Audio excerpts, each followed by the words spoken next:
Bonjour à tous. Je voulais vous faire une petite vidéo concernant, ou plutôt suite à ma colonne dans le journal L'équipe, après le dernier Paris-Roubaix, où je disais que la gestion du matériel est très importante. Je pense que ce message a été très mal compris par beaucoup de gens et je voulais amener quelques détails, d'explications peut-être aussi. Quand je parle que la gestion du matériel est importante, c'est en effet primordial. Et quand on est dans le final d'une course, d'un monument ou d'une grande course comme Paris-Roubaix, on est prêt à prendre tous les risques. Et c'est là qu'il faut pouvoir encore être lucide et calculer le risque à prendre pour faire la différence. On sait que c'est très difficile, on est en fin de course, les niveaux sont souvent semblables et je suis très bien placé pour en parler car il m'est arrivé de partir à la faute. D'ailleurs, je le mets en exemple dans ma rubrique. C'était lors de l'étape pavée du Tour de France 2018, si je me rappelle bien. Je me sentais très très bien, j'étais très fort et j'ai voulu attaquer. Donc j'ai attaqué dans un secteur pavé, Sagan m'a suivi directement, il était en difficulté mais il était à une dizaine de mètres et pour essayer d'augmenter mon écart, j'ai accéléré, j'ai encore pris un peu plus de risques et je suis arrivé dans un virage, je suis sorti un peu large, j'ai tapé une pierre ou un pavé, je ne me rappelle plus bien, ça allait tellement vite et j'ai crevé. Donc je suis parti à la faute, j'ai crevé parce que j'avais trop envie de lâcher le reste du peloton, lâcher mes adversaires. J'étais trop motivé, peut-être un peu moins lucide aussi, et je suis parti à la faute. Et quand je dis qu'on part à la faute, c'est de cette manière. Donc, il faut toujours avoir l'aptitude de calculer la prise de risque. Et je pense que dans le cas précis de l'attaque de Wout van Aert, il savait très bien qu'il avait Philipsen et Van der Poel à lâcher. Deux coureurs qui sont en excellente forme, ils l'ont démontré avec des victoires récemment. Ils étaient deux, donc la supériorité du nombre. Je pense que Van Aert a dû se dire maintenant il faut que je prenne tous les risques. Et il y a eu beaucoup de réactions qui me disent oui, mais les crevaisons se font sur le côté, le carrefour de l'arbre. Avant de donner un commentaire, je vous invite à y aller. Allez-y, faites cette dernière ligne droite. Elle fait 500-600 mètres. Elle est très, très, très mauvaise, que ce soit au milieu du pavé où il est un peu bombé ou sur le côté. Les pavés sont extrêmement mauvais. Et on peut même crever dans cette partie-là, dans cette position du pavé. Donc voilà, je pense qu'il allait extrêmement vite parce que je pense qu'il a même fait un temps record sur l'application Strava. Je pense qu'il est le meilleur ou voire dans les meilleurs. Donc c'est dire qu'il a été très très vite. Et quand on va très vite, on ne voit pas nécessairement arriver les pavés où il y a un écart de peut-être 2 cm entre les pavés. On met son boyau ou son pneu dedans, on perce, on part à la faute. Problème mécanique, on veut gagner 1 seconde ou 2 secondes et en réalité on en perd 20-25 avec un changement de roue. Donc c'était ça que je voulais expliquer. C'est le cas aussi, j'aime parler de mes exemples parce que c'est ceux que je connais le mieux. Tour de Lombardie avec notre regretté Scarponi en 2010.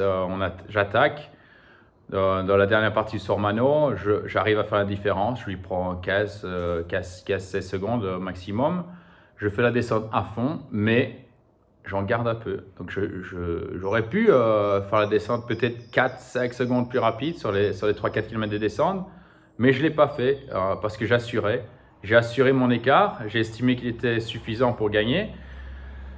Donc je ne suis pas parti à la faute parce que j'étais lucide également. Donc c'est ce genre d'aspect que je vais expliquer. On parle du haut niveau, du très très haut niveau. On parle de finale de course, de plus de 6 heures. Des courses qui sont extrêmement difficiles où toute notre énergie est prise par l'effort, par la concentration, par l'enjeu. Et des fois, voilà, on n'est plus assez lucide pour calculer la prise de risque. Donc voilà, je vous ai donné 2 exemples. Un sur une étape du Tour de France sur les pavés où je suis parti à la faute. Un autre sur le Tour de Lombardie où je ne suis pas parti à la faute et où j'aurais pu être tenté de partir à la faute. Donc c'est ça que j'explique, la prise de risque, il faut la mesurer. Et des fois, c'est comme ça, on part à la faute parce qu'on a soit trop envie, soit qu'on n'est plus assez lucide. Donc, pour gagner un monument, ou en tout cas une grande course, une étape d'un grand tour, il faut, euh, il faut gérer sa condition physique, sa tactique, sa gestion de matériel, ses trajectoires. Euh, un autre exemple, tant qu'on y est, on est parti un peu dans le technique. On sait que maintenant on a les freins à disque avec les plaquettes, mais avant on avait les patins de frein. Je peux vous dire, quand on partait pour des étapes de 250 ou 260 km, comme les monuments, ou des très très longues étapes dans les grands tours, il fallait gérer ses freins parce qu'il arrivait qu'on soit en fin de parcours, les derniers 10, 15, 20 km, là où on doit justement prendre le plus de risques, on n'avait plus de freins, on était pratiquement sur la ferraille.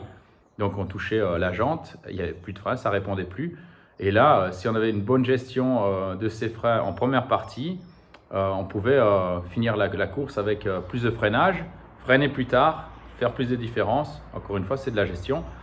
Ou prévoir tout simplement un changement de vélo mi-parcours pour repartir avec un vélo neuf, pas usé, ou qui freine mieux, la chaîne qui va mieux parce qu'elle est huilée, elle est graissée, elle est plus neuve. Donc des choses comme ça fait partie de la gestion du matériel. Donc j'espère que cette petite vidéo aura pu complémenter ma rubrique dans le journal L'équipe parce que c'est un sujet très très intéressant et nous en reparlerons avec grand plaisir sur les antennes d'Eurosport dès qu'on en aura l'occasion parce qu'on sait que les courses cyclistes nous donnent souvent des plages de temps mort et ce serait intéressant de parler de sujets comme ça, d'échanger également.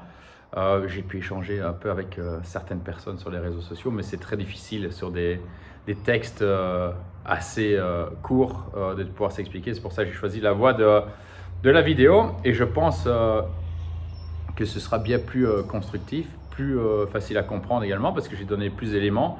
Donc voilà, j'espère en tout cas que vous aurez apprécié ma réponse. Et aussi, oui, j'ai vu que pas mal de personnes ou de médias ont pensé que je faisais ça, cette réaction, parce que c'était Mathieu Van Der Poel, qui est néerlandais, qui avait battu un Belge. C'est pas du tout ça. Honnêtement, j'ai jamais été comme ça. Je suis toujours fan de tous les coureurs. Et puis surtout, je respecte tous les coureurs de n'importe quelle nationalité. Et j'ai jamais fait de choix par rapport à ce que qu'on soit belge ou d'une nationalité étrangère. Pour moi, c'est tous des champions et ils méritent tous le même respect et la même approche. En tout cas, rester toujours assez impartial. Voilà, je pense que c'est comme ça qu'on doit être quand on est fan de sport et fan de cyclisme. Voilà, bon ben, n'hésitez pas à me laisser vos commentaires et s'il faut, on fera un complément de réponse, mais je pense que c'est assez complet. À bientôt, ciao ciao.